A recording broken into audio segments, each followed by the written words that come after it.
Hello there and welcome to the 202nd edition of DF Direct Weekly, our weekly show where we always discuss the latest gaming and technology news. And our sick notes are back. I have returned from flu, and of course John Linneman is here, voice fully armed and operational after a sketchy few weeks. Yeah, it was about a month of that, and not great, I must admit. It certainly made working challenging. When your voice is part of the work, it creates new challenges. Absolutely. And also joining us, the so far unafflicted Alex Battaglia. Oh my gosh, crossing those fingers here. Yeah, I am feeling fine. And the docket is just full of Alex stuff today for some reason. It's almost like the universe knows that I want to talk about a lot of things. But I'm excited for DF Direct today, and I'm happy you guys are back and no longer so sick. Thank you. Yes. Okay, well, let's crack on with the first news topic. Okay, so this one came out of nowhere yesterday. Rockstar Games has announced that, forget GTA 6. That's still not been announced for PC, but GTA5, or rather an enhanced version of it, has been, and it looks as though several of the enhancements made for the console versions of the game are finally making their way to the PC version. Some interesting stuff here, right, Alex? But first of all, before we discuss it, we have this supporter question, which actually gave me a bit of a chuckle.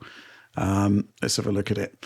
It looks like GTA 5 is finally getting a PC update, exclamation point. This is from Evan, by the way. What do you make of the PC update coming so many years after the update for the current gen consoles? Does this mean Rockstar may be starting to take PC more seriously? And it was that second question that made me laugh because nope. It's always the case that the PC stuff arrives, as and when Rockstar feels it should arrive, which is invariably years after it arrives on consoles. But Alex, take it away. Yeah, this is interestingly also a free update to GTA 5, bringing it over to the latest APIs, even using things like direct storage. I covered this 2 years ago, I believe, looking primarily at the PlayStation 5 version, if I recall, of the game. Running there and comparing it to the PC and the PS4 version. And there they brought ray traced shadows at the time, modern TAA, which I thought was a big benefit to the game's visuals. And then later on, they also updated it in a video that Oliver did, if I recall correctly. Yep. They added in ray traced reflections, which mixed with the interesting use of like real-time cube maps and render to texture stuff that they did. But here for PC, they are going up and over, and they're adding in ray traced global illumination, as they call it, and ray traced ambient occlusion. Now, based on the combination of those two effects. So in real life, you don't need ambient occlusion, right? Like RTGI, like the concept of light bouncing around should also create shadows by virtue of light bouncing around. So that makes me think RTAO is added in here because whatever they're using for RTGI isn't necessarily per pixel to give you good, like small contact shadows with things. So they need a RTAO. And we've seen this before in games like The Witcher 3's next gen version, where they used probe-based RTGI, and to make the things actually connect with the ground and have shadows, they used RTAO there as well too. So that's what I imagine this is going to be doing. They did bring out some specs as well too. It's not like ray tracing is being forced upon you. You can turn it off because the minimum specs for PC for the GPU side of things are just like older GTX GPUs that are still supported by Nvidia, and also on the AMD side of things. The recommended specs as well too were nothing too intense, pretty old CPUs there, 8 gigabyte GPUs for whatever this recommended setting is. I presume it's going to be with everything cranked, because let's not forget GTA 5 is a pretty old game. It scaled high on PC back in the day, but now it's looking its age. And I think stuff like RTGI, especially with this open world time of day, it's really going to do a lot for the visuals, which probably the lighting is the last thing in the game that I'd say really needs updating. And this will look great. I'm excited. Not there's a lot going on right now. I'm trying to cover so much. I want to cover this obviously, and I think comparing it to the original version, presuming the exe is still there, I think it's going to be a different exe that you can launch based upon the kind of wording in there. I don't think it's just going to replace the game wholesale. But I would love to compare it to that, as well as just show what the GI and RTAO add over what you can get in the console version. And that all sounds good to me. Yeah, wow. But it's 2 years later. It's 2 years later. Like, oh my gosh. Rockstar is so strange with PC releases. Technically, this could be the best version of the game, like we saw back in the day with GTA 5. Right. Like when that came out, like it was the best version of the game, came out pretty late. Same thing with Red Dead Redemption 2, came out late, but I honestly thought it was way better in a lot of ways than what we got on console. But man, why they take so long. I don't know, John, what do you think about all this? Well, I mean, I'm excited that they're continuing to support the game after all this time. I mean, you got to hand it off to them for supporting this game for such a long time, though that's obviously going to be due to Grand Theft Auto Online's popularity. But one of the things that I was curious about, and what I want to see with the ray tracing implementation, is how they still have ambient occlusion, shadows, and GI and everything all separated out into separate RT effects, where I feel like when done at its best, those should all kind of work in tandem together without being separate things. So I'm curious just how far they're going to go and what this is going to be based on specifically. Like, how are they going to do RTGI, essentially, is what I'm wondering. And I'd be curious to know what it looks like on the back end in terms of how they've been able to evolve this engine, because this is effectively a PlayStation 3 era game. And they've really kept it up to date. I actually replayed a big chunk of the campaign recently on the consoles when I was covering I guess it was the GTA 3 and Dreamcast port. I kind of got the itch for Grand Theft Auto, and I was kind of amazed at how good the game still looks. Have you played it anytime recently? Like the amount of detail, Last 2 years like ago, the amount of detail in the scenes is still like staggeringly great. Like it's you can really see where that money went. So, but I agree with you. The lighting is kind of the last aspect that still feels somewhat dated. That and perhaps character models. I mean, they're artistically well done, but they certainly look of that older generation, right? So I know this morning I instantly started looking around like, wait, how much does it cost on PC right now? So I never actually bought it on the PC. So, and of course on Steam, it's $30. It's also like one of those Rockstar social club games. Oh no, it has the launcher. Oh, I forgot about that. I believe it does. I mean, that's the last time I loaded up it was. And that was a pain too. Because, you may have your Steam ID, but I couldn't remember anything about what my login was or my password was for the Rockstar Social Club. So that was Rockstar Social Club. The concept of launchers within launchers is something which Skynet needs to send back a Terminator through time to stop. Launchception. Whoever came up with that first idea, that's just got to be nipped in the bud. I can't even remember who did it first. Thinking about this, I was thinking about your video, Alex, of the PC version, the high end as it was at the time versus the revised console versions. And the console version still didn't quite meet the highest end that the PC could do in some settings. I think it was like a level of detail or something, if memory serves. But the concept that you're getting all of that, plus you're getting the ray tracing effects, plus you're getting new ray tracing effects. Do you think that the GI, for example, I mean, there's been some considerable resource put into that, which isn't going to be happening on the console versions. Do you think there's maybe some kind of back port from a newer version of Rage that they've implemented here? I mean, I don't know. It's like, I kind of want to say this maybe was prototyping research for getting what they eventually did into their latest version of their engine.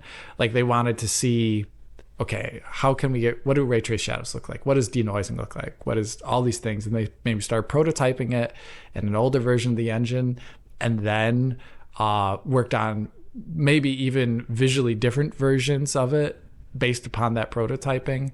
Because what we saw in the trailer for GTA 6 looked a lot more per pixel. On the GI side of things, I specifically remember, I don't remember the name of the main character. It's the woman when she's like, there, and she's got like the prison outfit on, and appears to be a prison outfit. And you can see like the orange bounce of the light from that outfit on the bottom of her face. Isn't it Lucia or something?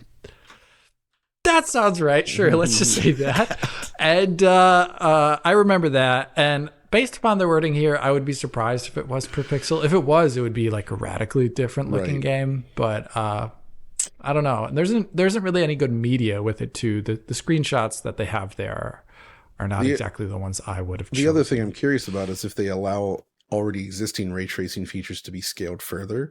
On the console, for instance, when you're using ray traced reflections, there is a very sharp distance cutoff on the BVH where it returns to RTT based reflections.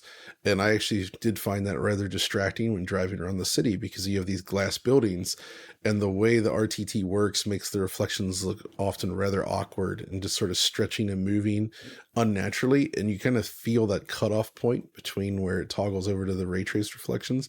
So if on PC we were able to extend that out, it would drastically improve the visuals, I think. That's also something we don't know about, because as Rich just noted, other settings already could still scale higher before this patch on PC. So yeah, I guess that's all stuff we'll figure out when the game comes. I would also like to see that, John. I didn't even think about that at the moment. That would be great. The Spider-Man games give you that like slider of, I like that slider. Not a lot of other games have done that. That would be really good to see.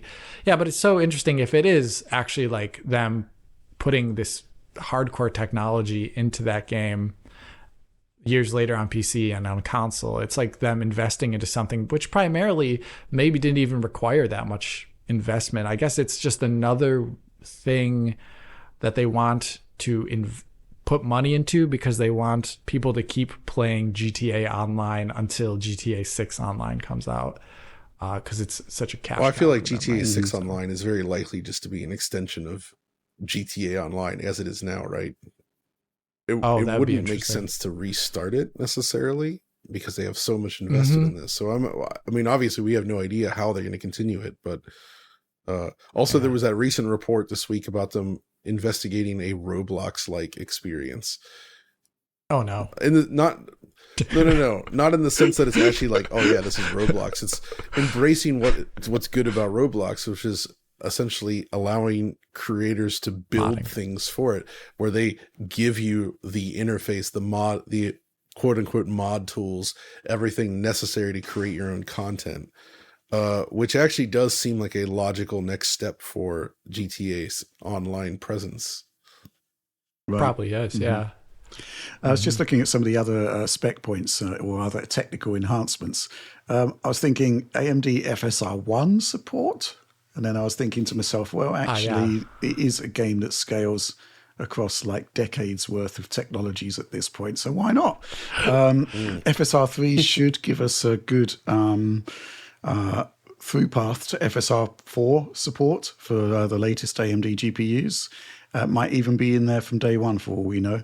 DLSS 3, I guess that's a good thing to have, or obviously, if you're dealing with ray tracing, any form of acceleration, reconstruction, temporal or spatial is good. I think this looks good. The faster loading times, obviously, that's been a bit of a bugbear with Grand Theft Auto for quite some time. Direct storage, I guess it won't really be happening in game, just for loading. Yeah. There's not really much point of that, so I'm less concerned about that based on versus what we've seen elsewhere with direct storage recently. So, I'd say it's looking pretty good. Enhanced support for higher resolutions, higher aspect ratios, and higher frame rates. Rich, you missed the most important new feature for the PC version, and I quote, PC players can now sign up for the GTA Plus membership to get special benefits in the updated version of GTA Online and beyond. Right, exclusively for and PC beyond. owners. Sign up today. Maybe. Moving on, that spec lineup that we got there seems to be missing out on like everything maxed out. I mean, I'd be very surprised if an 8 gig 3060 is running all of those ray traced effects in town. Oh, the 8 gig version of the Yes, 3060. specifically. That card that everyone loved. Yeah, that's. But overall, we'll look forward to seeing it, and obviously the ray tracing stuff in there could be quite interesting to check out. Any more on this one? I think we're done, aren't we? I think we're good. Yeah, excellent. Okay, let's move on. Okay, so this week, Microsoft announced some AI advancements to do with gaming. I got the invitation. I forwarded it on to Alex. I've been a bit busy since then, so I don't know anything about it other than some bizarre headlines that have emerged as a result. Alex, there seems to be two main news stories that have come out of this announcement of Microsoft MUSE. Right. They're talking about an AI model that can generate video game visuals and actions. And secondly, comments from Phil Spencer about how this could actually be deployed for game preservation. Right. I mean, looking at the headline, I couldn't help but raise my eyebrow in a Roger Moore style. I think we've got some pretty strong thoughts on that, but take us through the presentation you had. Okay, well, it was actually a super short presentation. Okay. I went on there with a lot of other press people. Basically, they had two parts of the presentation. One describing an offline ran model of MUSE, which is essentially their idea for prototyping game visuals and actions and scenarios, where they trained on a data set of a game whose name I forget. It looks like your typical third-person shooter hero, everyone's seen that. It looks like, like the equivalent of like Overwatch in third person. I have no idea what this game is.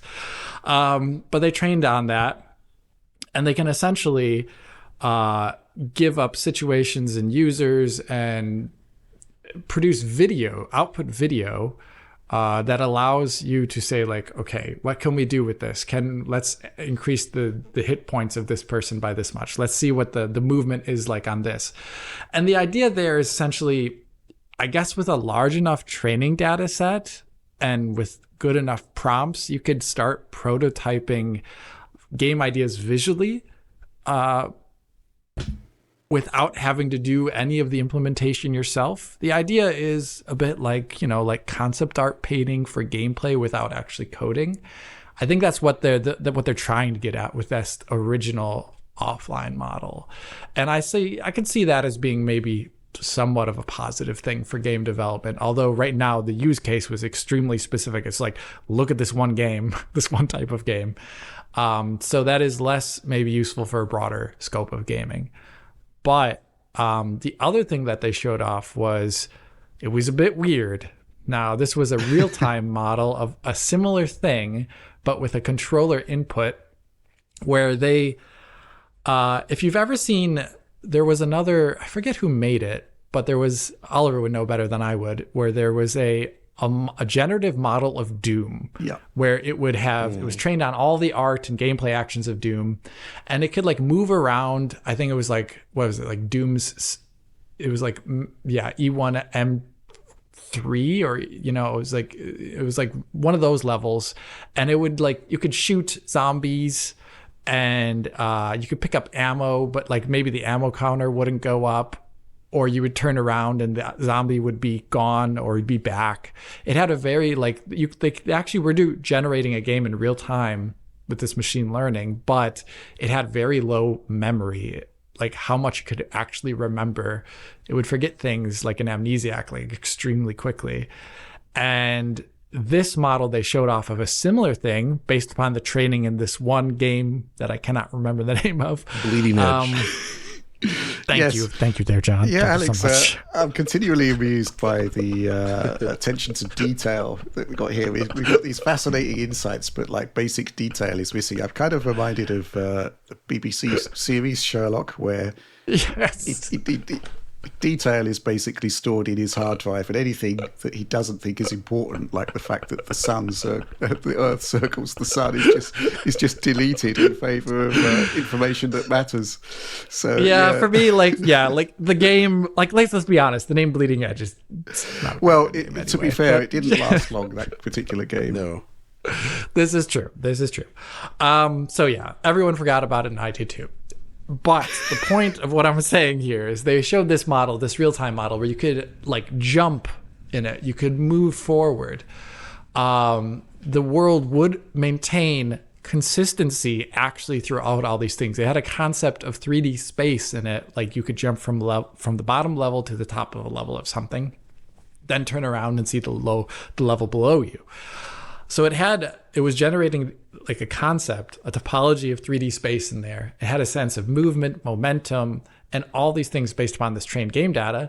But there were a lot of really big caveats. So it was generating a real-time interactive experience, but it was done at like 100p in a widescreen format at 10 FPS. Okay. And the temporal inconsistency was still there. It wasn't necessarily forgetting things so much in a badly visual way, but like things were like deforming as you would move, right? Like its concept of like the rigidity of space wasn't so high. Whether that's a resolution thing or a model thing, I can't tell you.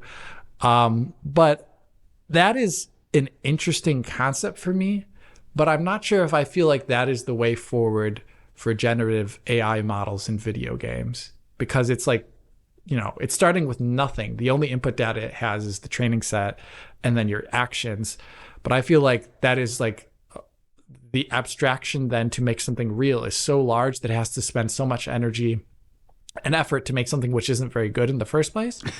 When you could have, like, for example, maybe like there's already base rendering done, like there's a 3D world already there, and then it extrapolates on it. And we've seen that in other models, like for ones that like or like 3D car vision stuff, like where they'll have like a very basic set of like maybe just road data, and it'll like add texture and stylize it to make it look realistic. I think that is a greater usage of this technology. But John, yes, this is why we heard those comments about this being potentially used for the preservation of old games, because essentially it learned the data of a game, Bleeding Edge, and could display it at a resolution and frame rate technically. Right. What do you think about that? Before I get John's no doubt spicy response, let's quote Phil Spencer here. You could imagine a world where, from gameplay, data, and video, a model could learn games and really make them portable to any platform run. I think that's really exciting. We've talked about game preservation as an activity for us, and these models and their ability to learn completely how a game plays without the necessity of the original engine running on the original hardware, I think opens up a ton of opportunity. So, John, take it away. Well, that's the thing, is it's difficult to infer from this statement exactly what he's imagining, like what they could realistically do with this as a product. But I don't like the idea of essentially generating something being used in, as he says, preservation cases, right? Because fundamentally, I mean, am I wrong to say that fundamentally goes against what the idea of preservation is? Right? Yes. Yeah, it's a reimagining, literally. Right. It is. This is AI. It's creating something different. They could attempt to recreate something as its own unique new thing, but it is not actually preserving what came before it. And I really am concerned with what that could mean in terms of an actual shippable product. And I feel like that's not, to me though, I guess if you really think about what he's saying, it sounds like he's saying, hey, there's games out there that we would like to have on modern platforms, but we do not have source code. We don't have assets. We can't port it per se. And traditionally that would involve using forms of emulation to overcome, which I still think is probably the more valid thing here. There's also reverse engineering projects. To me, this feels like a different approach to overcoming those challenges, but one that fundamentally would probably yield less accurate results, which would again invalidate this idea of it preserving anything. So I kind of feel like I want to hear more in terms of what they're actually thinking here, but I'm not enthused by the idea of using this to preserve anything. Everything they said, basically, the only use case that I found fascinating is the idea of prototyping using some sort of like local generated, trained data set to sort of quickly toy around with concepts in a way. I mean, the idea of improving the speed of prototyping is certainly not a bad thing. But as far as like using all this to bring something to the player, I'm not sure this brings value. Right. I'm reminded of a demo Nvidia did years ago where they had an AI version of Pac-Man running at 50 frames per second. Oh, yeah. And it was there was no actual game logic involved. It was full AI that, it was just putting on the screen what it thought Pac-Man would look like and how it would react to input.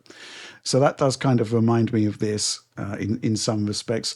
I love the idea that they're making these kind of, how can I describe it? They're putting the research and development into this stuff. There's something that one high-level technical director once told me, which is that, AI is really great for the 90-odd% of the time of its outputs, but there's always going to be some degree of error, and that degree of error can actually be quite impactful. So AI really has to up its game in order to provide an experience that does actually quote unquote preserve, and I don't think preserve is the right word. Fundamentally, that's what it comes down to. Simulate. Right? Yeah, simulate. Yeah. Sort of. It's the equivalent of a remaster, if you will, if you want to call it that, or like some sort of re-release. But calling it preservation is just not true because they've preserved nothing here. They've recreated it. And, you're going to, whatever this game is that's being reimagined, it's going to require a huge amount of input in order to get all of the nuances correct. The amount of training data involved is quite remarkable. And it's quite funny that, in a sense, I'm reminded of what's happening with AntStream, which is this streaming platform where it streams retro games. And it also seems entirely inefficient because the amount of data they're streaming over the cloud is like orders of magnitude higher than the actual data of the original game code and assets itself. So emulation is just much more of a efficient way to do things. And then when we're talking about AI, we're talking about another couple of orders of magnitude more inefficiency being factored in to make this stuff happen. Yeah, I'm sure at some point it might make sense, and I guess it makes sense to be actively researching this stuff now. But it's all a bit bizarre. You're right. You're just throwing so many resources at something that can be done more efficiently in another way. The amount of energy required to generate this stuff is insane, and that's already true with what you said of AntStream. So many resources are spent on essentially, like if you're streaming a Super Nintendo game or something through there, you're taking like a 512 kilobyte game and using like gigabytes of data over the long term and like all these server farms and network and like just to send this image data to the user. And fundamentally, all of this stuff gets like clearly the real issue standing in the way of preservation is legal, right?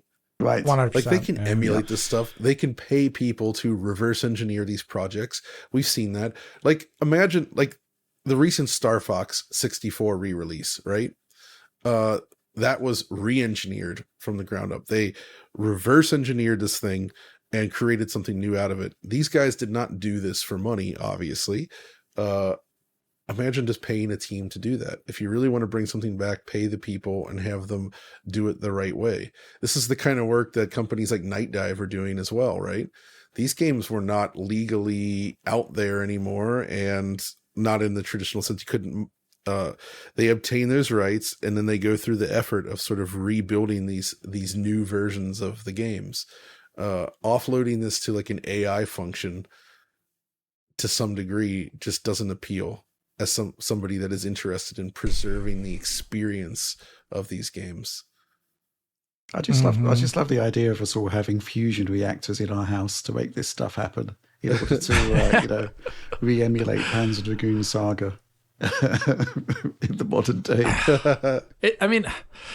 This is all this is like totally pie in the sky, not realistic. But I guess the foundational research here though is important for some future generation where you've got holodecks and whatnot, right? Where you say, give me, a villain who can beat Data. And the equivalent thing here is obviously bleeding edge running at, 100p and 10 FPS. But something that springs to mind, and I know not everybody is a fan of Apple's practices in the past, but one of the things that Steve Jobs always did well as a showman was they would have this developing technology and he would bring it before an audience and create these extremely compelling use cases for why this mattered, right? That was like the key strategy of Apple for a long time. Arguably they're still trying, but maybe less successful these days. But the way they're talking about things like this, like Alex, you're right. They should be researching this. It's interesting to research it. There may be use for it, but just coming out to the public and sort of giving these like half answers and like, maybe we can do this. That's not very compelling, I feel. And it doesn't really create a use case where anybody's excited about this, right? Like how many people saw this and said, yeah, baby, they're going to bring back all these games and it's going to be, or they're going to be able to do this and this. That's not that interesting. They have failed to present a really impressive, interesting use case to the actual audience.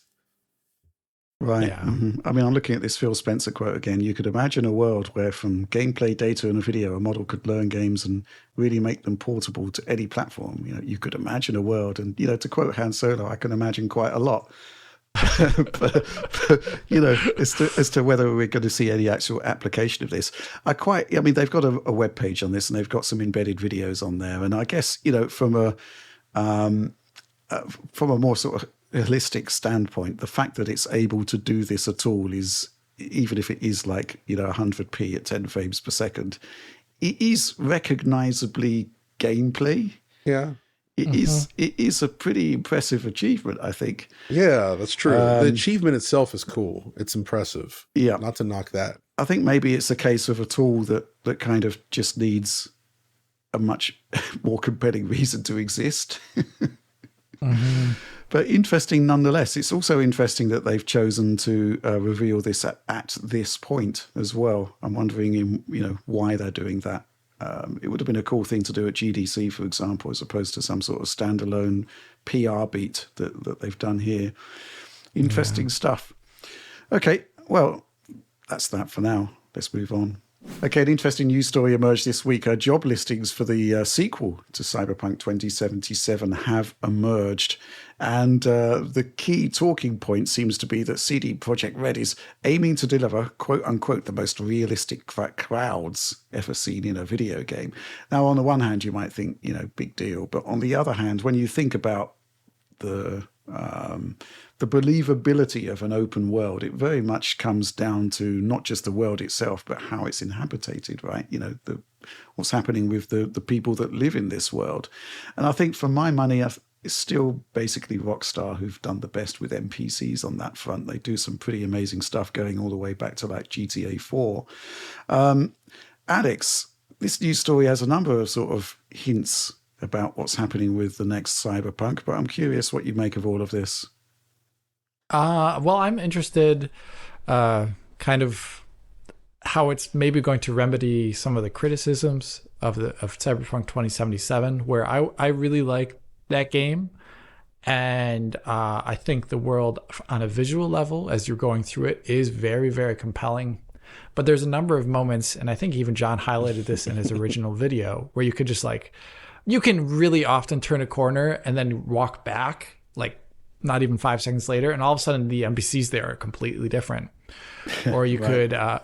could, turn a corner or just even watch in a distance and you'll see just cars just appear, right? And it seems almost like the last topic about AI, the game just didn't have a good memory or persistence for the actual NPCs in the world. and they were just kind of like spawned in random things at a location to fill it out in a visual manner. And they would their do behavior, behaviors was also weird, right? Yeah. You totally can picture this, was. like the guy strutting down the street like this, and then he encounters something, you see him like spin, rotate in place while doing the same animation, then maybe getting stuck in a corner for a second and then rotating again, and like never breaking that single animation cycle. Yeah, I can see it already in my head. Like the game's launch was really good for showing that off now. It's a little bit better now, but even then, just playing it recently for DLSS ray reconstruction coverage, I found a number of moments where I was just like, what is the AI doing here? And I think that is probably for them, in a world where they are trying to make an RPG and perhaps one that is a little bit less directed. They want the NPCs to be much more reactive and persistent to allow for a greater level of interactivity in the world without it breaking down and falling into its easily visible constituent parts.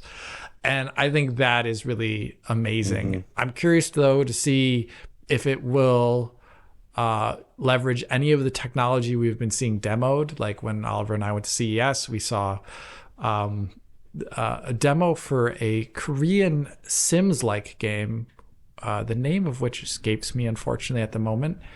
But they had like the normal game AI that was, hard-coded, but then they had embellishments on it using machine learning that was running locally, actually, on the GPU. I'm curious to see whether or not this most believable AI crowd's most believable AI for the next Cyberpunk game would be leveraging any of these new frontiers of technology, or if it would be traditional kind of, NPC routines that we've seen ever since like Radiant way back in the day. I'd be curious to see what it is. I also kind of want to see games push more into what you said with GTA 4 did, or even what kind of what we saw with, what's that Jedi game? The one back into the day. It's the one with Sam Witwer in it. Sorry. Oh, you mean The Force Unleashed? Force Unleashed. Yeah, The Force Unleashed. Where they would kind of have contextual reactive animations of the stormtroopers. They'd like hang on to things if they were falling and stuff like that. I kind of really miss that in games. This kind of like level of ambition for simulation, and I would be curious to see if they're going to go in that some direction. There's also the opposite direction where it's all pure visual, but I still remember being impressed by Hitman Blood Money, the New Orleans map. Yes, they are not very interactive, but that was like 20 years ago. And when you walk out into the street and to see hundreds and hundreds of people walking around, and it worked on a PS2 even, by the way. That's pretty awesome, right? And you would kind of like to have seen that expanded and take advantage of more hardware and be more physically based. But I feel like crowds really didn't improve that much in a way that like they're not presented in a way that looks great. Yeah. I mean, GTA 4 had so many little behaviors in there. The characters in there actually seem to be having like a daily routine, for example. Nice little reactive stuff like putting umbrellas up when it rains, getting morning coffee, that sort of stuff. That was really impressive stuff. Then, of course, in terms of sheer density, we kind of pulled back from what happened in Assassin's Creed Unity for various reasons, which was a bit of a shame. I mean, but where do you go next? I mean, I think this is a crucial part of an open world game that's set in a big sprawling city. I mean, you think about Tokyo, for example, you think about the density of people in there. It's just like, how would those people react to the kind of things that happen in Cyberpunk? That you want a kind of default level of activity that is, convincing and realistic. But you also want reactive behavior that, actually makes sense. What actually happens when some of this crazy stuff that kicks off in Cyberpunk occurs in a densely packed environment like that? I think it could be transformative. It could be amazing. But the computational cost for that is going to be quite dramatically large. And if we're factoring in AI models into all of that, then I do wonder whether the ultimate end game of that is probably going to be some sort of Nvidia enhancement. But we shall see. Yeah. As a quick aside, another game to keep an eye on for this kind of stuff, though, that I highlighted last year is Kingmakers. because Oh, of course. Oh, right. which is the game that they're pouring a lot of effort into ensuring that the large crowds of enemies, it's not like an open world crowd, it's actually like hostile, but their behavior, their physicality, the way they react to the player, like when you go and look at all that early footage, I think it's some of the best looking like movement I've seen of a large group in any game to date. Right. So there is at least something on the horizon there. That's a good point, John. So what do you make, John, about this concept that the new Cyberpunk isn't seemingly being developed by the Polish wing of CDPR? Seems to be being developed in North America. Is it Boston and Vancouver? Yeah. I mean, this could hint at a very different game compared to what we've had already. Oh, for sure. And it's actually old news. I'd simply forgotten or maybe hadn't seen it before, Right. but their new Boston studio, and CD Projekt Red said specifically, this means Cyberpunk 2 will be more authentically American, end quote. Right. I'm not sure how I feel about that or what that actually means in effect, because I don't know. There was a DNA to the types of things that CDPR has made in the past that felt very unique, if you will. Like it felt embedded in that company and that culture and the way that they worked. And yeah, definitely. this is essentially what you could say a different developer taking the reins, and they absolutely could knock it out of the park. But there is definitely some concern, yet also interest, I would say, just to see what they come up with. But I'd say still today, the games that they've made, like Cyberpunk, the Witcher series, they don't really feel quite like anything else, do they? Right? No. It's not the typical open world experience that you get from most developers. In the same way that I would argue when we've had, like, say, Japanese and Chinese and other studios create their open world games, they also tend to play by slightly different rules and they feel different, right? Like the region does seem to matter in terms of what you end up with, in terms of the overall feel and some of the design choices made, which I think is interesting. It adds like a nuance and sort of like this extra, like, you know, it's a positive thing. But again, it's way too early to say anything good or bad one way or the other, right? Like, we don't know yet. I'm just fascinated that they've decided to essentially splinter and build up another office, another studio, essentially, because clearly they're going to be busy with The Witcher 4 at the original CD Projekt Red office, right? So I guess this is one way to increase development speed and actually get more games out the door, because given the scope and the scale, it takes them a long time to make these games, right? So if they were going to do Cyberpunk 2 from the original studio, it would be like, what, 15 years before you might see it? 10, 15 years? I don't know. So any final comments, Alex?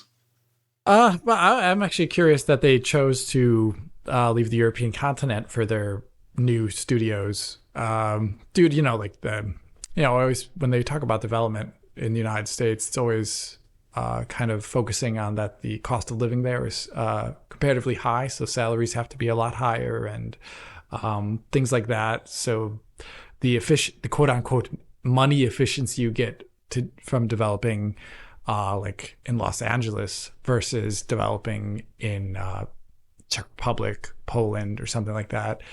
I'm actually curious that they did choose to move to North America in that aspect instead of keeping it somewhere else in Central Europe. But that was their choice, and they probably had very good reasons for it that I have not privy to. But I will echo John that if you come from a certain place, and a lot of people in development come from a certain place, it can lead to like a distinct flavoring of the game that you don't get elsewhere. And I would definitely say if you look at like the open world quest, like the narrative design in a lot of the Witcher games versus one that would be made in North America or Japan, they often have a very different feel. And that's all, you know, something that's reflected in the product. So I'm curious to see what the spin would be on a Cyberpunk game made in the United States and Canada. At least in this case, it is Boston and Vancouver, which is interesting. And there's actually a fair amount of game studios in Boston still today. Right. And that's also where back in the day Irrational Games was based, which is True interesting. that. So I'm wondering if there's going to be any cross-pollination DNA there, where people that may have previously worked on some of those beloved titles end up working for this new CD Projekt Red studio. We'll see. Could be. Well, for one, I'm just glad The Witcher remains in Poland for development. Yes. Which just makes sense, doesn't it? Okay, well, obviously, whenever any new details on Cyberpunk emerge, we shall follow them up. But in the meantime, let's move on to our next topic. And man, this topic is depressing. Holy crap. Yeah, the 5070 Ti launched this week, and in common with the release of the 5080 and the 5090, there have been stock issues, which I understand is down to inconvenient timing with Chinese New Year, where there's basically a big shutdown of stuff that's happening over there. 5070 Ti had problems before the reviews began, simply because the stated pricing that was appearing on storefronts was nowhere near the $750 Nvidia said that the product would cost. Review samples were seeded to the press, which we were told were MSRP cards. Now, we had the MSI 3X Ventus OC, which didn't appear to actually be an MSRP card anywhere other than the UK, which is slightly problematic. And obviously there was a lot of talk about the Asus Prime model that the US outlets were reviewing as also having limited availability at MSRP. I think the thing that is probably most annoying from my perspective is that MSRP cards shouldn't be the exception, they should be the rule. The overclock cards, the not limited edition, the more expensive cards, which only ever have like small overclocks in place anyway, they should actually be secondary, in my opinion. Anyway, let's go to some supporter questions here, because there's a lot of feelings about this. We'll start off with this one from SJ33 in brackets, Jake. Hi, Jake. As a reviewer, how do you approach reviewing a GPU when a price might only exist in theory? Taking the 5070 Ti as an example, that $749 doesn't mean much when AIBs are largely pricing their cards significantly higher than that. And that's before even taking into account scalping on top of that. If that $749 only exists in Jensen's imagination, how does a reviewer determine the value proposition of a GPU when the real-world price is all over the place? We obviously can't review a hypothetical future scenario where things may actually be MSRP, especially when that would presumably require a voluntary price drop from AIBs. A review of the 5070 Ti at $749 is different to a review at $900. And I entirely agree. However, Rich, which isn't me, responded with this. I think this is ridiculously unfair to Nvidia. You're essentially holding them to an impossible standard. AIBs have always existed and always charged a range of prices above MSRP. That's nothing new and not exclusive to Nvidia or the 5070 Ti. It's not like Nvidia makes the extra profit from the AIB's higher prices. Hardware reviews tend to drop on the very first day the hardware is available. It's completely unfair to judge availability based on the first day, where any in-demand product will sell out. There's nothing quote-unquote hypothetical about the assumption that supply will get better over the following months and weeks. That literally happens all the time outside of unusual circumstances like COVID. What Rich said in his review was perfectly fair. Many people will see the review weeks or even months from now. Basing every judgment on what was true on day one would be a disservice to those viewers. Final comment here from I Chew Frames. That's a great one. Rich, you raised an interesting topic in your 5070 Ti review video that I'd like to see you guys discuss. In the video card market, why is it the norm that so many manufacturers produce so many variants of a base chipset priced far above MSRP? Is there any good reason customers have to suffer this approach when we don't see it, for example, with the latest PlayStation or Apple tech getting released as an MSI, EVGA, PNY, etc., Wind Force OC, Extreme, Master Ice, take your pick editions? The most egregious aspect, of course, is the price hike over the card's recommended price by Nvidia. When Jensen gets on stage and announces the latest stack and MSRP, it's false advertising in a sense, as it does not represent the vast majority of that product that customers can realistically buy. And with that, reviewing the value of a new GPU and looking at price to performance metrics cannot be done meaningfully. Case in point, looking at scan.co.uk, I can pre-order a 5080, which was £979 for the FE, for anyone with the hacking skills to get one, for ASUS for £1,519. This is, of course, one of the worst cases. But what justification is there for an over 50% price increase for what is essentially the same product? And will this just be the way it is going forward? Yeah, I mean, my quick reaction to this, I mean, as I said in the review, I don't understand the legitimacy of the AIB model in the current era. It used to be the case that there would be cards, correct me if I'm wrong, Alex, that there would be cards at MSRP, and then you would get like a deluxe version with like a better cooler and perhaps a nice overclock in place. Right. But you wouldn't be charging like, 50% extra for the product.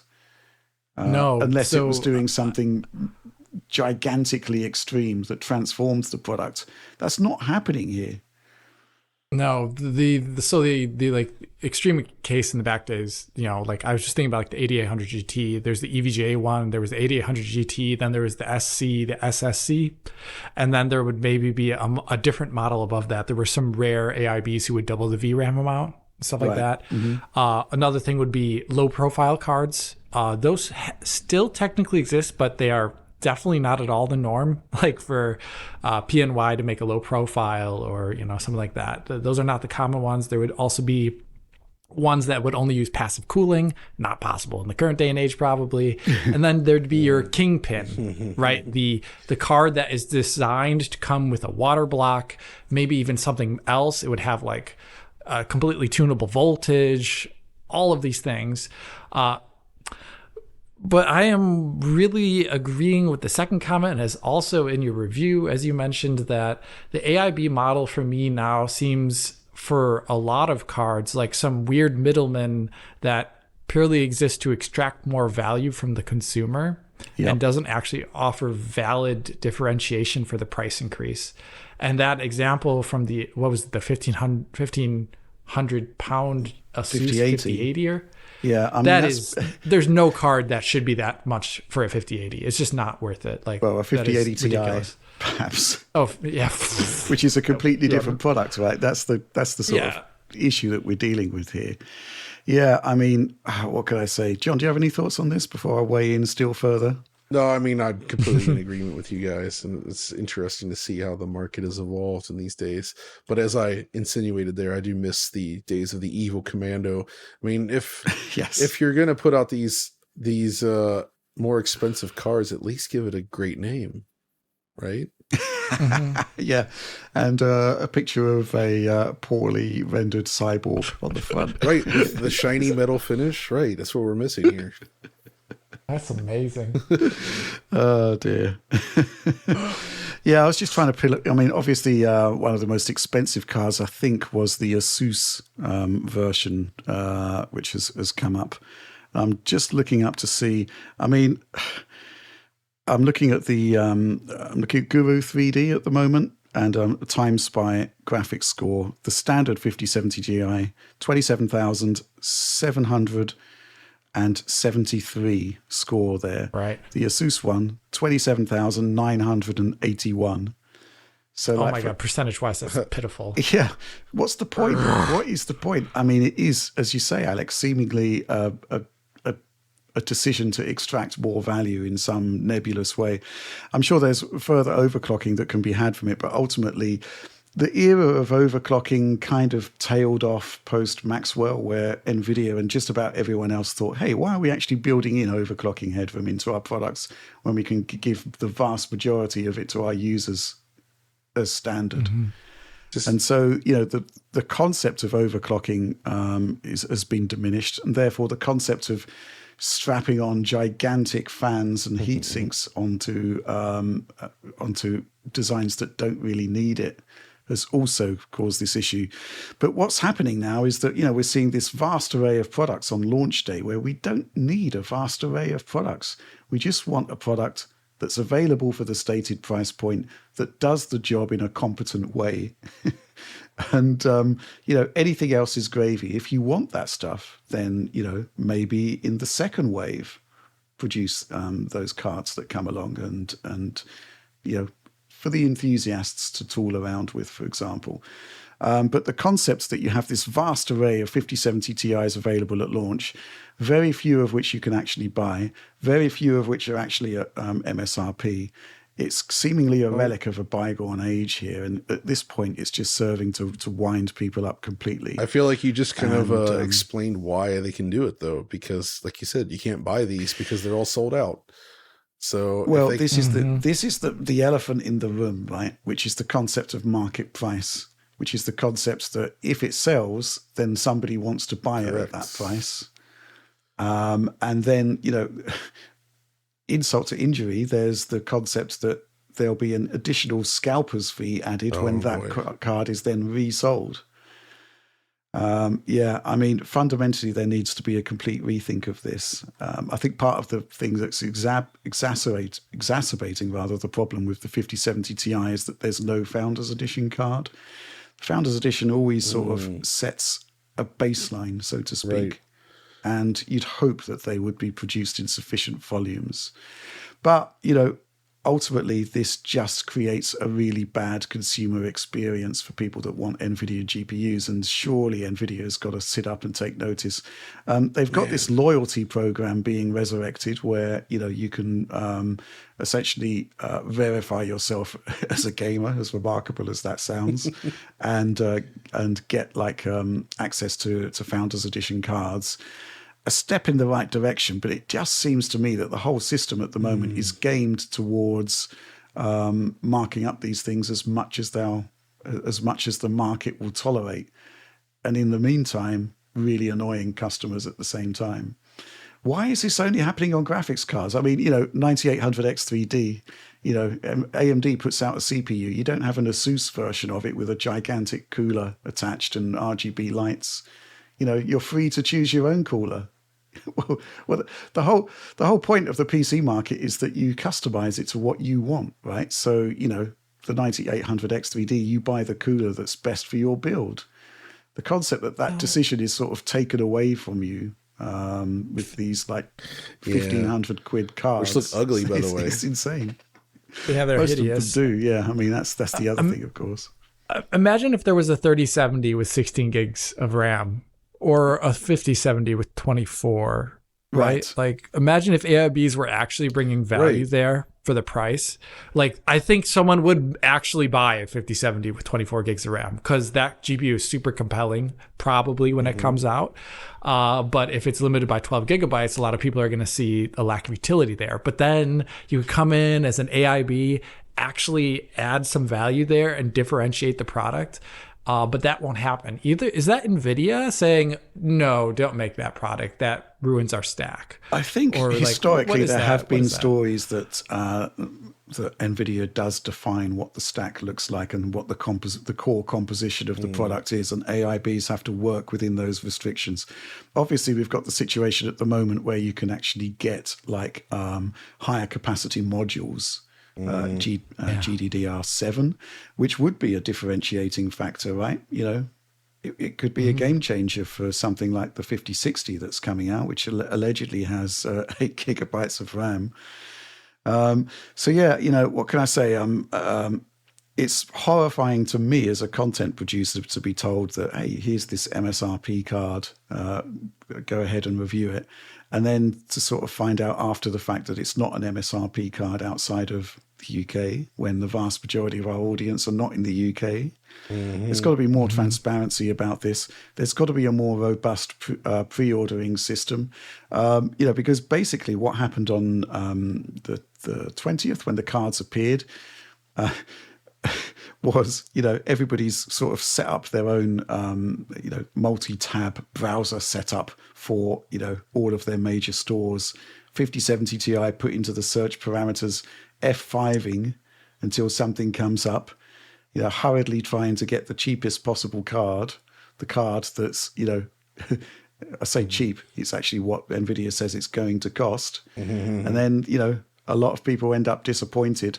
A lot of people having to move on to cards that they don't probably have any need for in terms of bigger coolers and whatnot. The whole thing just really needs to be tightened up. And again, as I said in the review, I've bought well, I guess availability is a problem here, but every console launch, there's been availability issues, but every console launch I've managed to get at least one unit, Right. in some cases 5, when I've had to get one for everyone in the team. And you're just, you have an arranged time when a pre-order window opens, you pre-order the card or the product, rather, the console, and it arrives when they say it's going to arrive at the price it was originally advertised for. How Yep. difficult can that be? Apparently, If you very can't difficult. do that, we've got serious issues.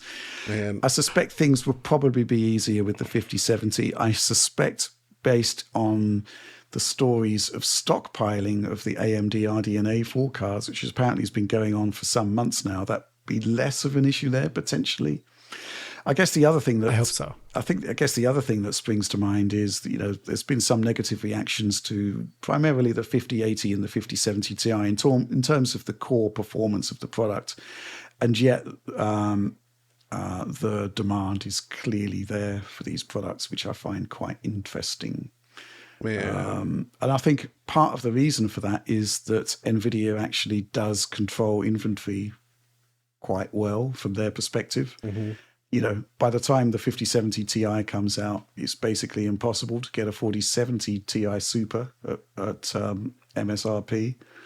They do actually have a phased Production. production and reduction of existing inventory, whereas it's still possible for me to buy, RDNA 2 cards from AMD right now. Anyway, look, this whole situation really does need to have something done to it. There seems to be a lot of people in the chain, all of which are potentially acting outside of NVIDIA's guidelines in ramping up the prices because they know they'll sell them. But at the same time, it's just causing a huge amount of consumer anger and the blowback here.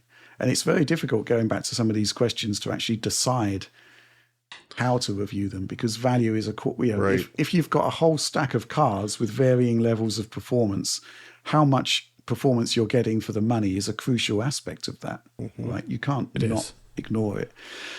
Man, It seemed to me that the 5070 Ti is realistically not a $750 product. I'd say realistically it's more of a $900 product. I think that sort of seems to be the case. So I did actually run the numbers, because we've obviously got the ability now just to take all of our data, apply price points to them, and basically in our existing review, the 5070 Ti, based on the cards that were tested, comes out as the best value, right? But in actual fact, if we reprice it at $900, it's exactly the same value proposition as the 4070 Ti Super, and only slightly better than the 3080, based on its performance versus its $700 MSRP. Yeah, it's tricky. It's really tricky. I don't really like we've just it. reached an interesting point, Alex. I want to take you back. Things change, obviously. Prices vary. February 19th, 2013. Do you know what day that was? February. It sounds like the 70. It was the launch of the came out? GeForce GTX Titan for Wow, the Titan, the OG. $999 US. The most high-end card in the stack. Then 2 years later, the Titan X, $999. Like, it's amazing how much the value proposition has shifted. And now $999 is kind of like the mid-range, upper mid-range category. It's just wild. I feel like we're actually back to like 90s PC prices in a way. Yeah, and the way Like it feels. 90s PC yeah. prices were very high. Things were changed fast, but like thousands upon thousands to build a PC. And then it felt like it got a lot more affordable for everyone with good performance. And now we're on the upswing back towards these really high prices. Yeah, like those early 90s, you'd look at like a PC just Falcon Northwest without even a graphics accelerator. Yeah, and it'd be ridiculous. 4, 5, and 6,000. We're back at it for these actually higher tier gaming PCs. I find it a bit shame. But like I described last week, technically that Intel card is still sitting there. That's really cheap. True. So don't forget that PC gaming still has cheap stuff. It's just, it would be nice if obviously it ran everything perfectly. Yeah. I mean, what can I say? There is a knock-on effect to this. It does mean that the GPU you currently own is retaining more of its value. Especially bearing in mind that there isn't a stratospherically huge leap in performance between 40 series and 50 series. The lack of availability for 50 series combined with that small generational leap, if you can call it that even, means that those older cards are actually still holding their value. So I'm just looking at eBay here. There's an RTX 4080 Super. Actually, yeah, it is a 4080 Super. The bidding isn't finished yet. It's at £841. That was a $999 card. So there's a knock-on effect also to used prices as well. Somebody here trying to get a $1,300 buy it now price on a 4080 Super. It's kind of getting out of control. We aren't in, correct me if I'm wrong, but we aren't in lockdown with COVID anymore, which was the last time this sort of thing happened. All I can really assume is that PC gaming has never been more popular and people really want to have great performing products. I found a great deal for an Asus RTX 5090 for 4,400 euros. Wow, what a steal. Nice. That's nuts. Yeah. Buy it now price for a 4090 Ventus. Actually, no, it's about £2,000. I mean, it's just nuts at the moment. Everything's just gone crazy. Yeah. And it all comes down to the fact that the retail prices are just completely out of control at this point. Mm-hmm. I don't know. Anyway, that's it. Let's move on to our next story. Actually, Alex, we're going to continue moaning. Because, we're going to continue moaning about Nvidia as well, because it looks as though there's issues with 50 series and that there's been deprecation of support for 32-bit CUDA, which does have an impact on a small, but I'd still say significant amount of games. And you did some A to B comparisons of what this means, and I'd say it's astonishing. Yeah, sorry, I'm like internally moaning about this so much right now. I'm just like, I can barely contain it. Okay, so let me just say, like, I foundationally find this a big problem. So what is happening is that 32-bit CUDA is being deprecated for RTX 5000 series and then presumably for the future thereafter. And the reasons for that are probably various. It probably has to do with Windows stuff, probably has to do with internal things at Nvidia as well too. Right. Mm-hmm. But the knock-on effect of that is that PhysX was based on CUDA. It came out with the GPUs that could first start running CUDA, and that means that all of the games that were built during that time period when 32-bit CUDA was in existence, the 32-bit version of PhysX, now are no longer hardware accelerated on these GPUs, these RTX 5000 series GPUs, while they are still technically hardware accelerated on RTX 4000 and lower. And yeah, you can find that information out there. There's a good thread on Reset Era that goes over the listing of games. And now the reason why I find this a big problem on like a theoretical level or just like an ideational one is that PC is the platform for backwards compatibility. And it's losing support for just an arbitrary reason, presumably for bottom dollar reasons, at the end of the day, I think is a massive shame and a disservice to the platform and a disservice to the customers who buy new GPUs. Because one of the biggest joys of ever getting a new GPU or a new set of hardware is loading up your favorite old games and seeing them fly at like ridiculous resolutions and ridiculous frame rates. That is one of the joys of getting a new GPU.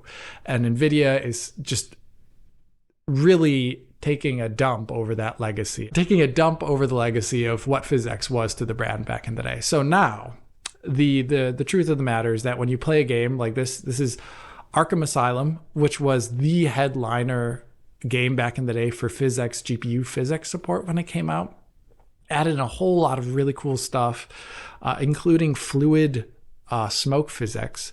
Yep. And you can move forward in the intro area here. And this is at 4K with all things max, but it's a UE3 game. So you really should be expecting frame rates in the hundreds on an RTX 5080.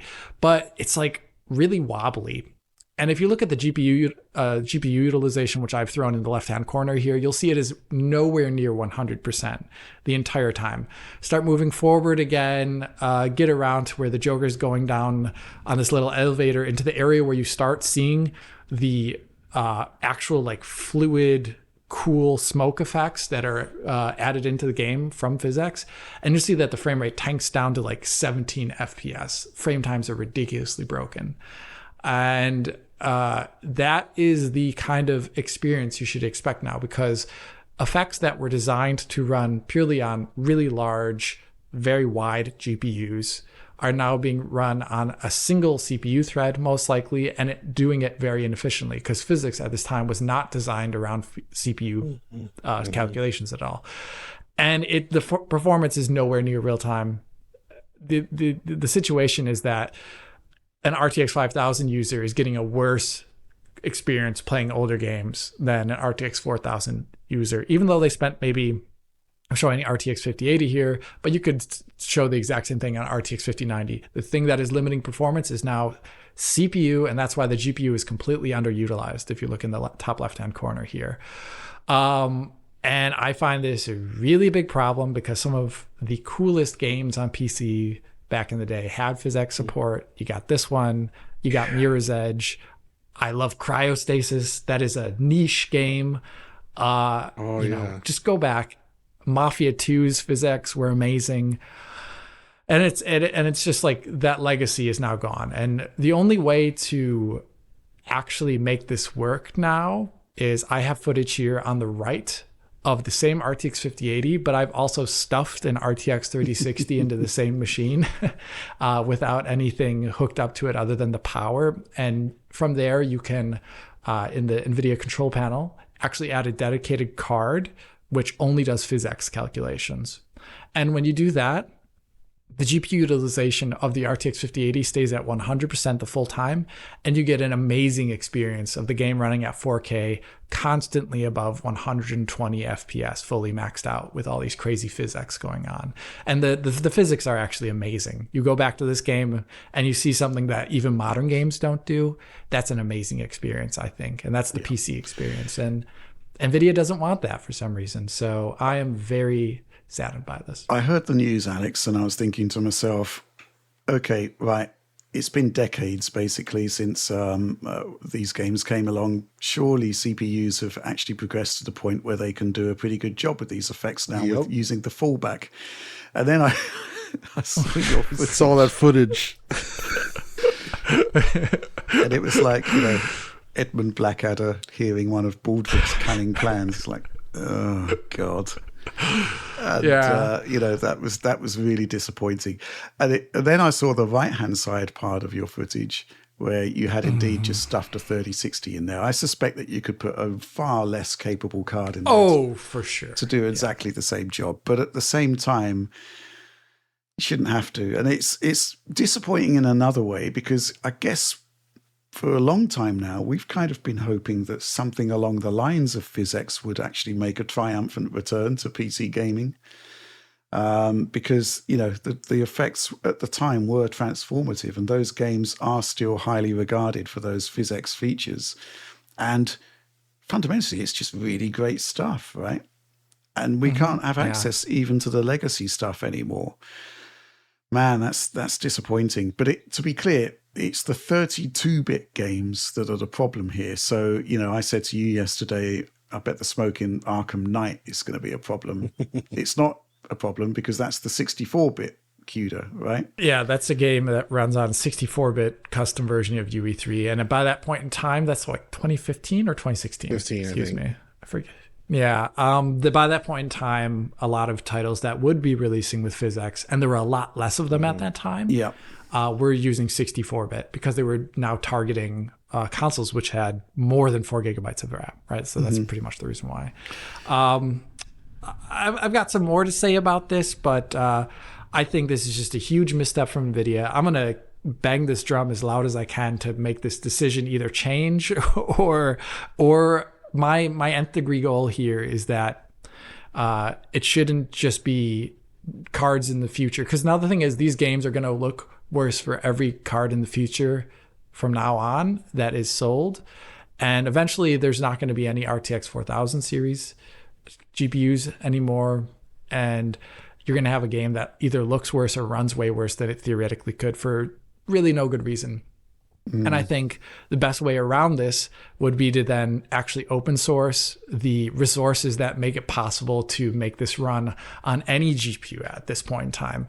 If it is so unprofitable and so unimportant that NVIDIA can just deprecate it, why not do something good with that deprecation and give it to the community? And I'm pretty sure someone could get this working in some way. Yeah, that's kind of the way I see it. This is one of the downsides of proprietary technology, when anyone can just like cut off the faucet at any point they want. And there's not much the consumer can do about it. And in this case, I would really like a goodwill gesture from NVIDIA to somehow make this work in the future that isn't so pitifully bad. Like, this is completely unplayable. A game like Cryostasis, which was designed around PhysX use, actually, the entire ambiance of the game is designed around the use of PhysX. It's even worse than what we're showing here in Arkham Asylum. And that's a game where an 8800 GTX could play it better than an RTX 5090. I think that speaks volumes. Yeah, I'm sad about this. Any thoughts, John? I mean, everything you said, Alex, obviously I echo. And as a retro game enthusiast, it's extremely disappointing because even today, I think there's a lot of value in these games, and being able to explore them and see them running very smoothly was awesome, especially because at the time, they probably didn't run that smoothly necessarily on a lot of people's rigs. So, right. One of the draws of PC gaming is being able to revisit classics as you please and experience them with newfound performance gains. So to retreat this far back to such a low level of performance, it's pretty shocking, I have to admit. Because like Richard, I was also of the opinion like, oh, well, surely they can power through this via software on the CPU or whatever. But no, not at all. So yeah, No. Big bummer. So please continue to bang that drum for us. Yeah, I talked about it a couple times on the channel before. I do want to make a PhysX retrospective video, and hopefully that is sooner rather than later. And I have some amazing interviews that I've done already for it, and encompassing Geophysics and NVIDIA PhysX. And this would be now part of the story, that the legacy, like John, you come sometimes at the end of your DF Retro videos, you talk about how can you play this game today, right? And in this case, it would be like, well, actually, maybe you won't be able to play this game some point in the future this way. And that is a very sad part of the story. So, yeah, or perhaps it would be like, well, how do you play it the best way today? Well, find an old GTX card. Or just wait for MUSE AI to generate all those physics frames. Wow. That is it, actually. That's the secret sauce. Okay, obviously we'd like to see something happen around that. I mean, open source would be the way forward. I guess there potentially may be some sort of OpenCL wrapper or something to make this happen. That's what I'd hope for. I mean, I don't know how much of this is like dependent upon NVIDIA's ecosystem, but something that would like kind of like DG Voodoo, if you've ever used it. Basically the ability to play glide games in Vulkan or DX11. That is kind of what I would like to see here. Even if it was a performance hit, that translation would be way lower than the cost of running it on the CPU, which is just completely untenable for actually a real-time gameplay experience. So these are all things that I'm going to keep banging that drum for. Okay, great stuff. Well, that's the end of the news this week, so we're going to plow on straight to supporter Q&A. It's the part of the show where every week I post on our Patreon saying, hey, ask us some questions, suggest some topics for the show. In terms of those questions, I read them through, choose the ones that I think are best, or rather the ones we're best equipped to answer. I got a couple of questions actually based on the same topic. Let's kick off with this one from Skyrim Super Championship Turbo Edition AI Pro Max. Missed out hyper fighting, but I'll let it lie. People have been talking about frame generation latency as though it is a law of physics. But aren't there ways that FrameGen could adapt to user input to give an illusion of responsiveness? A quote-unquote semi-fake frame, if you like.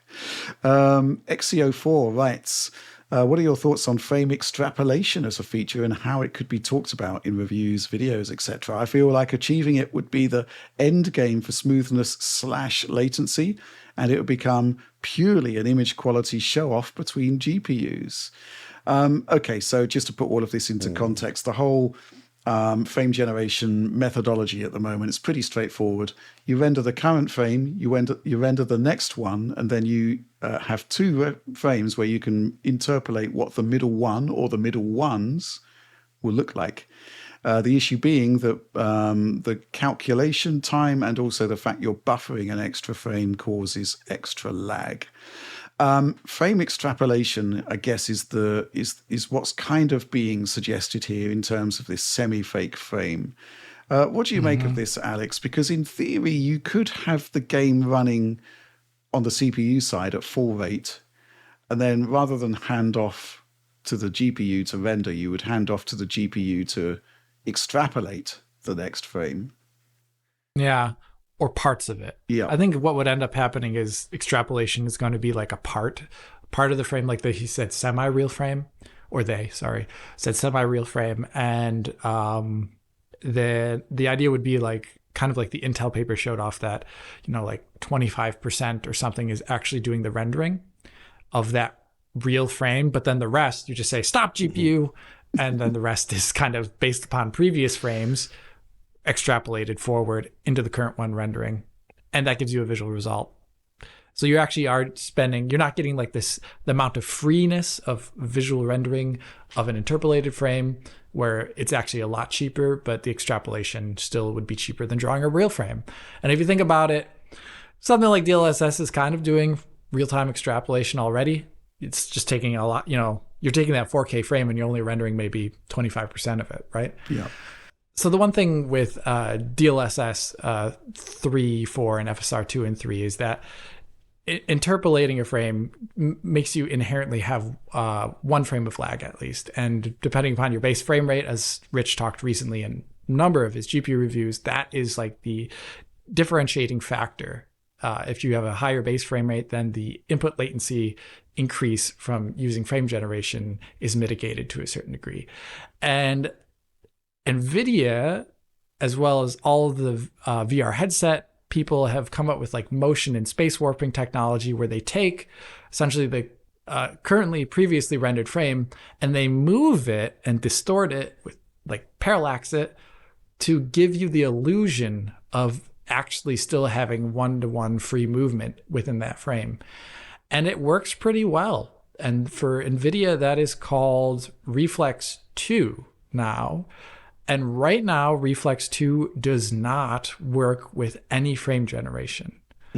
But I asked, and they said it's an active area of research. That wasn't quoted on camera, though. Right. I asked, though. And it's an active area of research. And that is actually theoretically very interesting because it wouldn't give you mouse button clicking advantages in a game.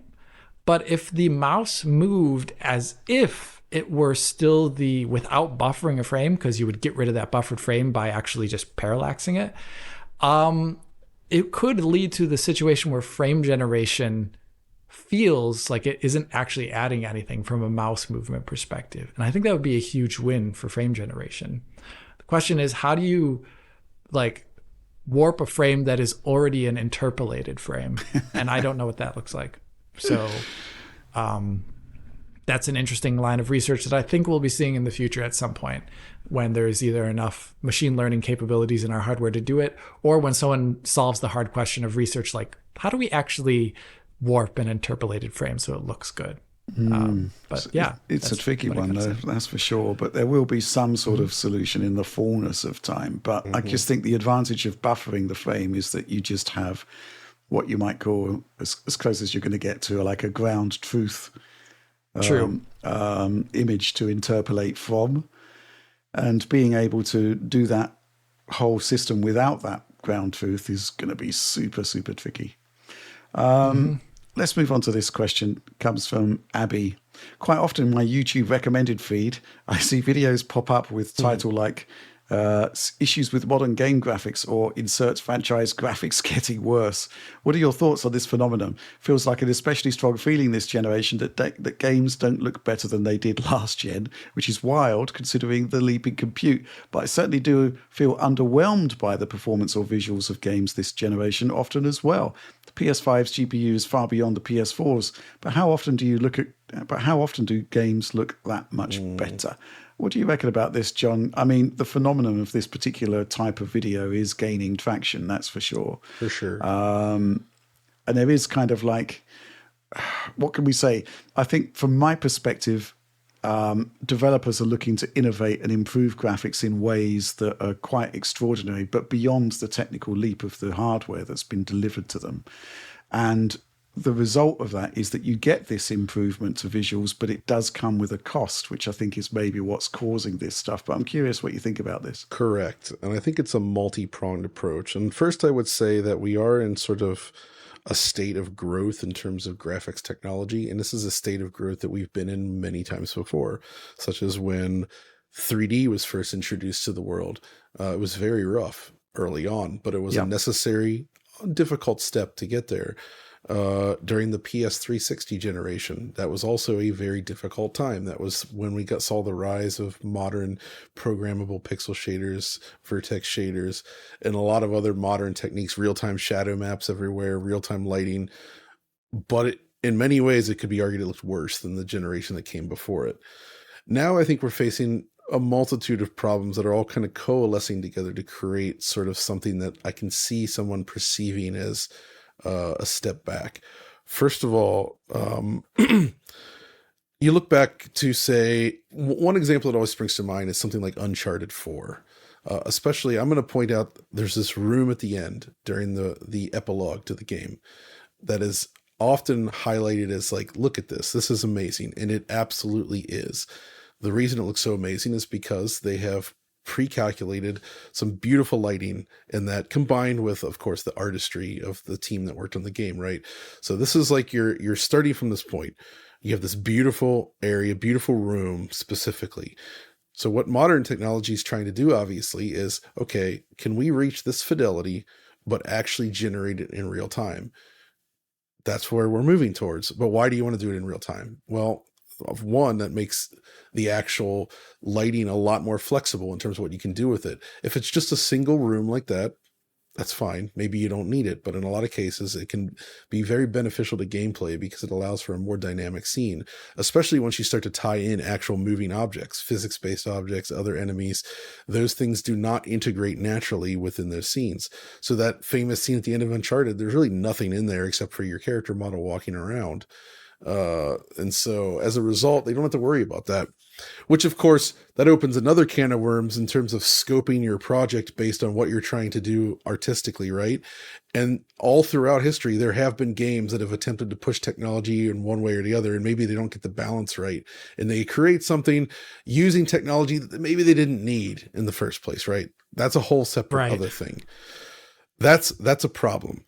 So part of the problem, though, with that sort of target, moving those things to real time is great. It also facilitates easier development for things like lighting artists and building these environments. But, of course, with ray tracing and all that, it has a computational cost, which we're seeing. And this has never not been a problem on consoles, and it's still a problem on consoles, in that in order to achieve this, you have to make sacrifices. In the past, that would be things like frame rate and just like raw, resolution and such. But obviously there has been a resurgence there has been an upswell in this use of reconstruction, temporal anti-aliasing, things designed to sort of minimize pixel popping and improve the overall stability of an image. But in this pursuit of performance using these demanding techniques, I would say a lot of developers do go a little bit too hard on it. And one perspective that, so this means image quality then suffers, right? That is the big thing. This image instability. People are picking up on it, and they're not wrong. The rise of these techniques, things like denoising not being great in Unreal Engine 5, especially with like their default denoiser. You know, you have the temporal anti-aliasing issues, you have the upsampling issues. All of these things by themselves can be solved with more input data, but because they're being pushed to this limit, everything kind of gets noisy, right? And this also varies depending on the type of screen you're using. Like on PC, I've had arguments over DLSS before where they're like, oh, I don't like it. It's smeary. It's noisy. And I'm talking from the perspective of being lucky enough to use a native 4K screen. They're using a 1080p screen. That matters a lot in terms of what the base input resolution is going to be. And it really does impact image quality. So there's that. The other point I would say about visuals as a whole is that this takes people to make. This stuff is generated by real humans. We've reached a point where fidelity is so high in games, and has been for so long, that just creating these assets is extremely expensive and time consuming. And not all artists are the same in terms of their skill set as well. So I saw somebody complaining that something like Avowed didn't look as good as Uncharted 4 or Red Dead Redemption 2. And they were really incensed about that. Like, how can this be a downgrade? This is a new generation. But that bumps up against this whole issue with manpower and like what people can realistically achieve and budgets and all these other things. So it's not even the technology anymore that's impacting the visual presentation, right? You can't look at one of the most revered development studios in the world with infinite resources like Rockstar. They were able to pour everything they had into making Red Dead Redemption 2. Most studios could never dream of having that talent of people, that pool of talent, that sort of budget, that amount of time to make these games. And that's what was necessary to get there. So, you know, something like Avowed has to leverage new technologies like, you know, Lumen, Nanite, and what that, to sort of push its graphics game up a bit while still having constraints in other areas. So I think it's just a whole mix of these all issues coalescing together. And the fact that diminishing returns is, I would say, kind of real to a point. And that also ties in again back to the whole real-time versus baked kind of stuff that we've been able to achieve great looking visuals for so long. So, and then lastly, everybody has a different eye for things. Like what my eye focuses on, what Alex, what you see in a scene and what you appreciate can be totally different to what somebody else sees. Like the things that annoy us might not annoy another person, right? Like you have little frame inconsistencies, like little frame time spikes. There's a lot of people that do not care. They don't notice it. That's where the whole runs fine on my PC thing comes from, right? But they might really, really dislike the way smearing looks from, you know, temporal anti-aliasing and reconstruction, especially when used on a lower res monitor. And that's all they can see when they look at that screen. The rest of it doesn't matter. They see that smearing. That's what they're laser focused on. They don't like it. And they're not wrong either. Like that's absolutely their prerogative to do it. So I think all of this stuff together has created this whole situation where, yeah, there's a subset of people that think games can look worse or haven't really evolved, even though technically they have. And I think it's just going to continue to get quote unquote worse given how all of this works together. I don't know. Was that coherent enough? I think it's such a holistic issue, and you gave a whole bunch of different points about it as to why it is the way it is. And I think that covers like almost every single basis. I would only add two things. You covered everything that I would have said. I would have added only that since this is about YouTube videos, that there's an angle to this about making profit online, and being really negative and drama stirring is a huge profit angle. The grift is real, And so people want to make money. And so you'll see a lot of negative videos, even about topics that you would be surprised that there's a negative video about it.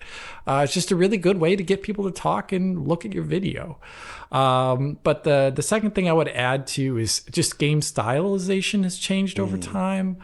Like the type of games. We talked about this back when there was this uproar about Far Cry 5 looking worse than Far Cry 2 or whatever. And, games went from being very dynamic, real-time lighting, simulation heavy to being, as in what was the AAA trend, to being very much so about like focused narrative experiences that were more akin to Hollywood movies in a lot of ways and like linear corridors. And there's this tension, because if you want to have ultra baked lighting like an Uncharted 4's end scene there, well then the entire scene can't be moving, right? So but what if a dev wants things to be moving because it's more their prerogative for their game design? Well, then they have to lean into other technologies and visuals that make that possible. And as a result of this tension, sometimes when people think things look worse, they're actually talking about entirely different game designs.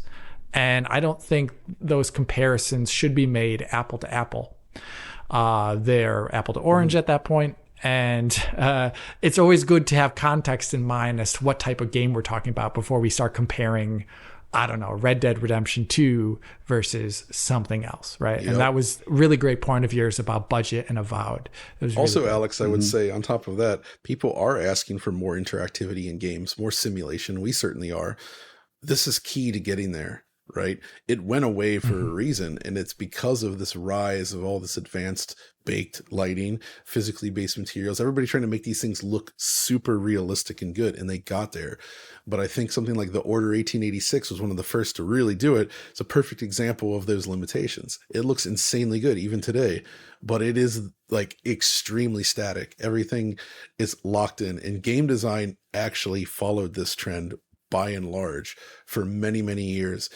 And we've not gotten back to the simulation heavy stuff that we'd like to see, but all this real-time rendering, this is key to getting there. Without it, you're stuck. Okay. I don't think I have too much to add to that at all. But yes, as you say, Alex, the grift is real. There's sort of basically looking at sort of issues that people have and then blowing them up into quote unquote content. I think it's quite remarkable. I don't love that, but like at the same time, it's so difficult to make money on YouTube, and I don't begrudge people for trying to find ways to make money, even if it's sometimes I don't agree with it. It's hard out there. Yeah, absolutely. Okay, well, let's move on to the next question. This one comes from Paul Calamata. Phil Spencer's recent comment about no longer being interested in trying to pull gamers away from other platforms and into the Xbox ecosystem seems like the most clear-cut admission that the company is turning its back on Xbox hardware. In the near future, where Sony's most direct competitor for the past quarter century is out of the picture, where do you see their primary competition coming from? Would it simply be from competing for time with alternative gaming spheres like Nintendo's handheld or the PC ecosystem? Or could their primary competition in the future come from the emergence of PC/console hybrids like a living room Steam Deck or a Windows-based living room device from Microsoft itself? My sort of quick reaction to that is basically what you said at the end. Microsoft is talking about the next Xbox. There is going to be more than one next generation Xbox. Phil Spencer's also talking about differentiation. And ultimately, I think it is the case that all paths lead to PC. So the concept of having an Xbox that would also enable you to play games from any PC store, I actually think is a very compelling alternative to the PlayStation. Right. Yeah, I mean, that's my view on it. In terms of where that takes PlayStation as a piece of hardware, the concept of competition is an interesting one because whenever I've discussed consoles with Mark Cerny, he has no interest at all in what anybody else is doing. He's razor focused on producing the best hardware he possibly can within a set budget. And I don't see that mission changing at all. I don't know what you think, Alex. I mean, no, I wouldn't see that changing necessarily from Mark Cerny's perspective. I'm just curious about the advance of time and the market, finding, taking people away out, because I think maybe the console experience is something that is generationally defined, like the set-top box that you sit down. Switch is different because young children are focused on that in a very different way than the other boxes maybe. But I feel like maybe that generation is actually attached to a generation of people who grew up that way. That was like the socialization thing. And so as people that get older that were attached to these things that you sit down on a desk or underneath the TV, and you want to still maintain that market, like you have to find a new way to actually sell products to people. And if those people are becoming fewer and fewer, not because they're dying, but because they just have time competition and they grow up and all these things, well, then you have to find new ways to do that. And I think that means expanding beyond the console market, the traditional console market. And I think that's maybe the future here that Phil Spencer's talked about before, and maybe that they've realized is happening, that if they can't take someone's away out of the PlayStation ecosystem anymore, they have to get a new way to get new revenue. And that means expanding into a different market entirely. I don't think it means the end of Xbox hardware, though. I think Xbox hardware will sit alongside this strategy much in the way, not with Sega, but like you can imagine a future where someone sells their own box, but at the same time it's available on other things. Mm-hmm. Yeah. John? That's how I feel about it. Not really too much to add to that per se. Just that I like this comment about like who is their competition. Well, obviously Nintendo is their competition, but I also wondered about China. What if they got into the console market at some point? They've been kind of up and coming, but like maybe not in the traditional way, not in the way that we know, but in a different way. I've always wondered like what that might look like and if they might try it. Because like Microsoft kind of leaves the door open a little bit here, but I feel like it would require a pretty smart, unique approach to what the console is for this to work. I think the traditional model we've known for so long probably isn't viable for a new company to just dive into. I think it would need a shakeup. So curious to see if something like that ever happens there. I don't know. Interesting. From the Nintendo perspective, I think they're in a really interesting position. I think obviously they do have a contingent that is in the sort of lower age bracket, but it's also had a huge amount of secondary purchases. People that have a PlayStation or an Xbox have bought a Switch simply because the concept of the machine being able to game anywhere has it's uniquely compelling, which is why PlayStation and Xbox, of course, are producing their own handhelds. But I also think that when you get older, your ability to sit in a fixed place and play games is quite difficult, and that's a problem that the Switch solves rather well. So in a sense, I think that PlayStation and Nintendo are to a certain extent complementary, but there is certainly a competition for time, which again I think is what the question asker was talking about there. I don't know how this is all going to play out, but I do think obviously we're going to be looking at a completely different type of Xbox in terms of its functionality, in terms of its utility and position in the PC space. PlayStation, I think they're just going to do the very best they can to make a really great PlayStation. I think they're going to do a great job. Switch 2, we kind of know what's happening there. And again, hugely exciting stuff. Let's move on. Okay, this one comes from a question generated by Jensen GPT. It would be great if we could just get a chatbot to just make great DF Direct Q&A questions for us every week. Anyway, this is elaborating on something Alex said in the most recent DF Direct, which I'm inclined to agree with and would love some further discussion. Does PSSR have a future beyond PS5 Pro? Sony made PSSR during a time when AMD was adamant ML was not needed for high-quality upscaling. Sony disagreed, so they made their own ML upscaler and hardware block to support it. AMD has since pivoted on this opinion and developed their own ML upscaler, and Sony and AMD have formed a partnership centered around AI development. The entire point of a partnership like this is to spread cost/resources across multiple companies for a common goal, saving everyone money. So if AMD is already making FSR4, what would be the purpose of Sony continuing to spend the time, money, and resources in developing PSSR further? Just seems redundant to me.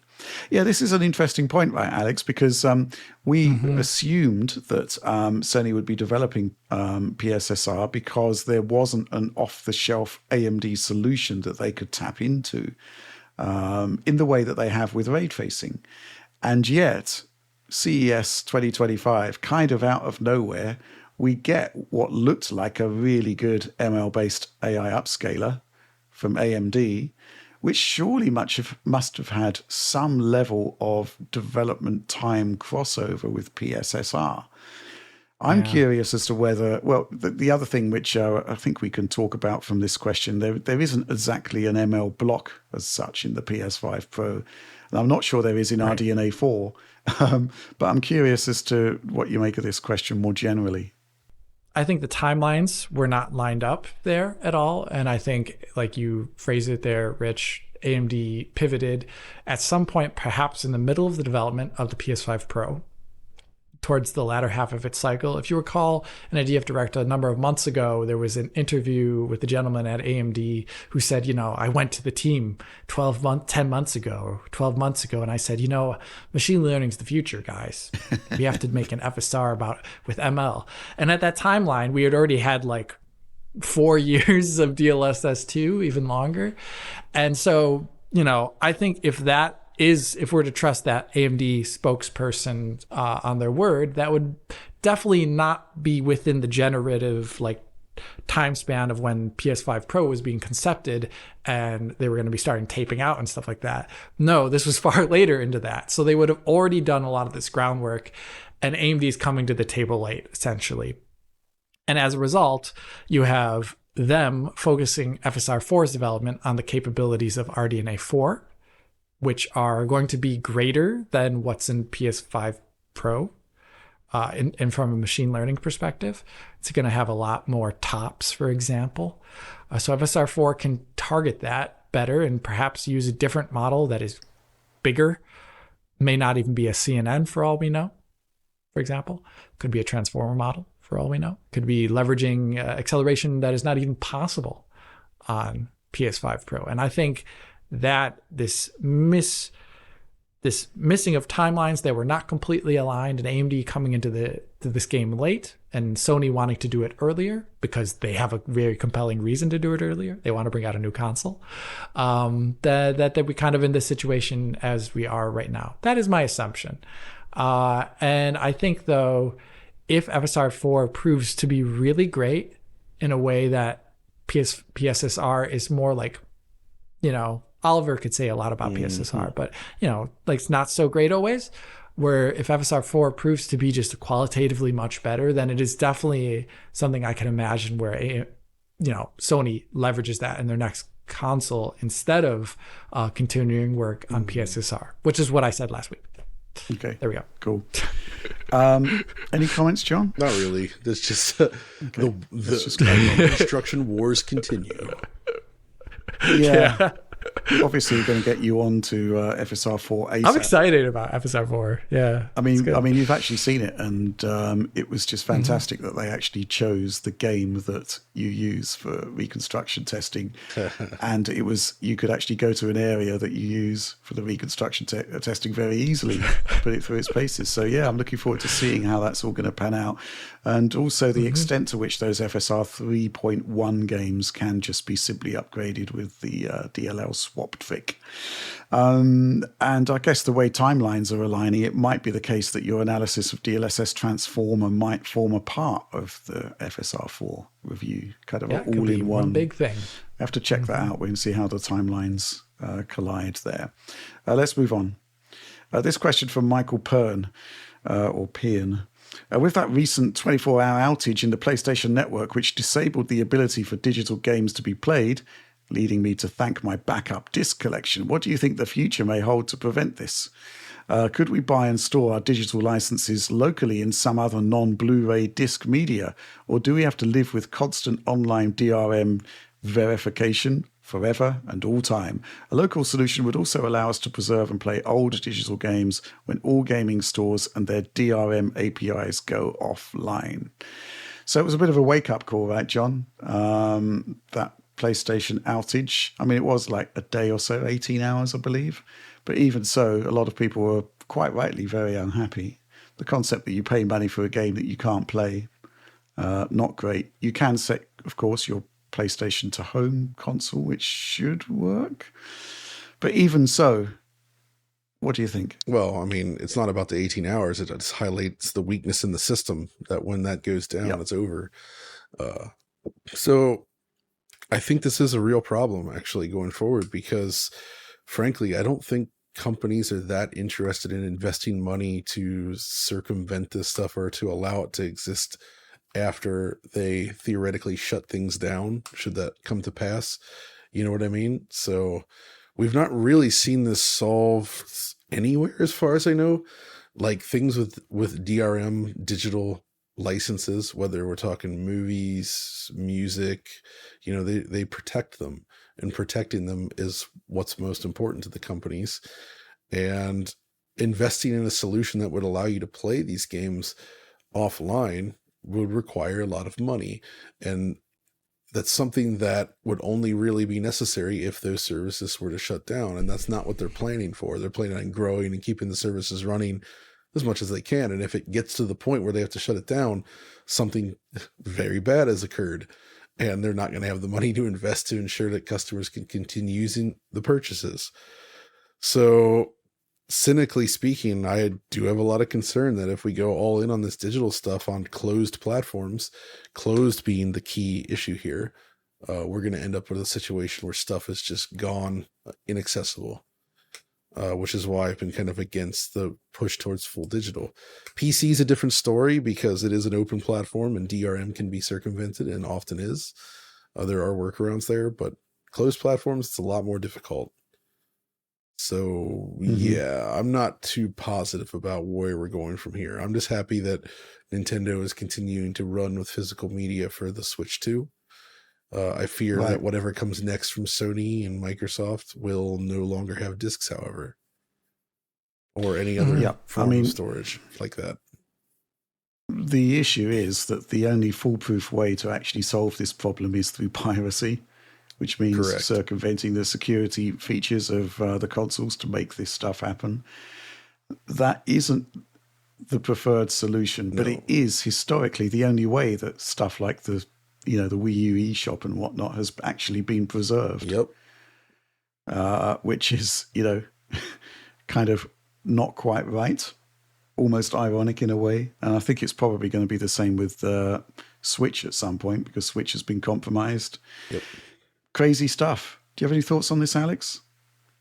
Yeah, no, I just really like the emphasis about John saying, PC platform openness is the only reason we can get around this. And I thought about recently how I was playing old games and some of them have like, Steam DLL workarounds and things like that. If you want to play them on old PCs. And I was like, wow, it's amazing that I'm grateful that I can do that. It's a shame that they had the DRM in the first place, of course, but due to ingenuity of other human beings, we have the ability to still play games when things go offline, thankfully. Okay. PC. Well, that is the last question of the show, therefore the end of the show. So please do like, subscribe, share on the off chance you enjoyed it. Ring bells for notifications for you and algorithmic boosts for us.